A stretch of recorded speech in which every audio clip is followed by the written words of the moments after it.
How's it going, everyone? I want to take you guys through some new Ghosts of Yōtei updates and insight, as Nate Fox and Jason Cornell, co-creative directors of the game, have spoken to Famitsu, shedding light on the next game from Sucker Punch.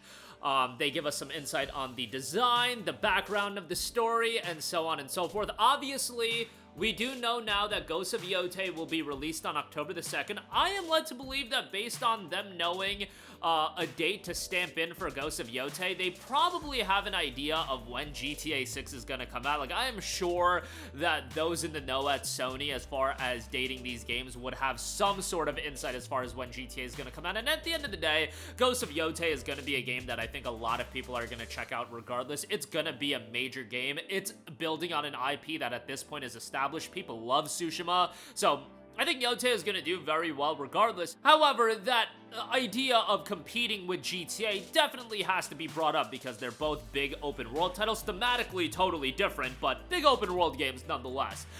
Again, Nate Fox and Jason Cornell have spoken to Famitsu, talking about the game's story. The main theme of this game is revenge. The main character, Atsu, has a big trauma in her childhood and goes on a journey to get revenge. Again, I think the revenge story is a little bit played out at this point, and maybe that's just because we all just played Assassin's Creed Shadows. I personally also recently did another playthrough of Last of Us Part 2 because it dropped on PC, and I get while maybe revenge isn't the main theme of the game, I think ultimately the theme that they were trying to tell is more so forgiveness than anything, but revenge is a driving factor of that game. So the idea of the revenge story, I get that it's a very, very easy fueling motivation for a main character. It's just, man, I feel like we've seen that so much, especially in this time period, but you know what? It's not really the theme of this story and the revenge aspect. Ultimately, what it comes down to is the character development. You need a good character to go along with it and the development beyond that. How you explore that theme of revenge, that's what's gonna be important. Revenge is just, you know, family gets massacred, whatever, town gets destroyed. We've seen it so many times at this point. It's what comes after that. What is the motivations? What is the lasting effect? So on and so forth. And how is that portrayed? That is what I'm more so curious about. Ultimately, the theme is just a backdrop. Hopefully, it'll lead to the correct motivations for compelling content to play out, essentially. The game itself will see the player hunt down the Yōtei 6, a group of warriors that have caused death and destruction across Japan. As the player hunts them down, a sash worn by the protagonist Atsu will display the names of the Yōtei 6 that she is pursuing. That sash also comes with the collector's edition of the game, which, you know, if you want to spend $250 and get a digital copy of the game, more power to you, but nevertheless, there is that. Fox and Cornell visited the game's setting, noting, "We have received cooperation from various advisors regarding the depiction of the Ainu people and Ainu culture of the time. Like with the previous game, we have also thoroughly researched Japanese culture and incorporated it into this project." Cornell also said, "I also went to Hokkaido to research Ainu culture and had people knowledgeable about Ainu culture introduce me to museums and folk craft, which I incorporated in the worldview of this work. By the way, I also went to the mountains with them and had the experience of picking wild vegetables." Well, you know, it's an investment into the game and getting the world right. In terms of an open world adventure, Ghosts of Yōtei has the greatest freedom and biggest map of any open world game we have ever made. I feel like that goes without saying whenever a studio consistently does open world. Like, I'm totally expecting Guerrilla to use that as a promotional vehicle for the third Horizon game, and I don't know if that's a good thing anymore, you guys. With these worlds just getting bigger and bigger, I feel like there would be a little bit of benefit in scaling these worlds back a little bit, you know, maybe cutting down on some of the development time of these games and putting more focus into, yes, an open world, but something that's more compact and meaningful. I'm not saying Yōtei is gonna be meaningless. What I'm saying is, when you get into these grandiose open worlds that are just massive, with a lot of content and whatnot, sometimes it does get to it being meaningful. And yes, I am you know, scarred by Assassin's Creed to an extent, but this idea of, oh, we just gotta make these open worlds bigger and bigger, and obviously it is gonna be a promotional vehicle for the game. You're gonna see headlines, and hell, in the title of this video, we might end up putting it in the title, "The Biggest Open World Ever" from Sucker Punch or something like that. It's a nice promotional vehicle, but it's honestly a little bit worrisome for me at this stage of the game. I like these games to be a little bit scaled back, and I think a lot of people are starting to fall into that camp.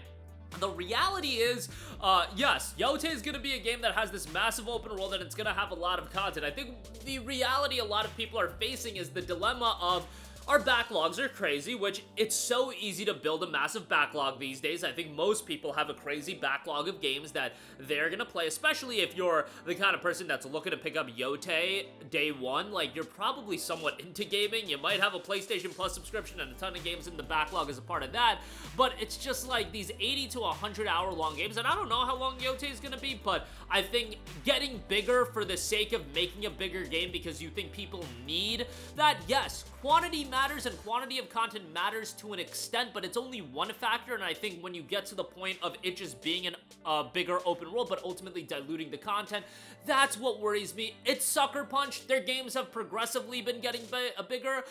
You're talking about Sly Cooper, into Infamous, an open world game, into Infamous 2, Second Son, and then ultimately into Tsushima. Their games have been getting bigger. It's just that I don't necessarily need that. I mean, I liked Infamous 1 better than, let's say, Second Son, and I want to say Second Son had the bigger open world. My memory's a little bit foggy on Infamous 1's open world, but nonetheless, I'm sure Ghost of Yōtei will be a major success, and a lot of people are going to be very much looking forward to it. I'm very much looking forward to it as well. I hope they get the main character down right. I hope she's somebody that has a good character development and somebody that's charismatic and engaging. That's going to be what it comes down to. I get that some people already have their reservations. Hell, I'll say that I like the fact that it's $70. We're not going to $80 right away. There's no fake early access, which I was a little bit worried about on the basis that Death Stranding 2 did have the early access gimmick baked into it. It's like, at the end of the day, it's not that big of a deal. It's a couple of days, but Sony staying away from that with their first-party titles, at least at this stage of the game,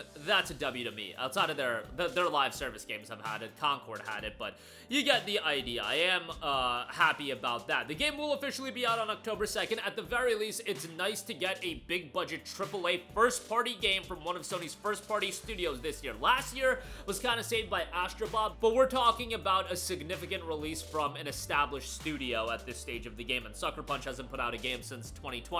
The 5-year development cycle seems to be the normal thing with these studios these days, which, again, absolutely sucks in my opinion.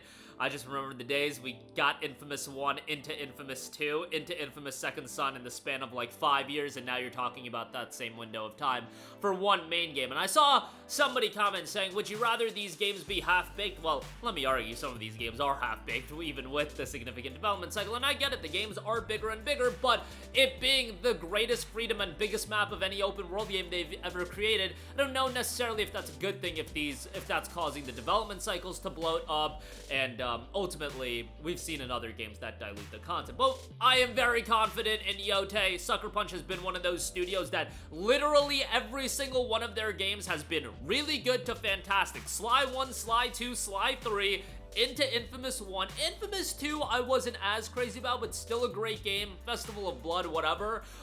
Second Son, First Light, Tsushima, and now Yōtei. I'm sure they'll drop another marquee great game. That's out on October the 2nd. That'll do it for me. Let me know all of your thoughts in the comment section down below. Sound off there. Thank you for watching, and goodbye.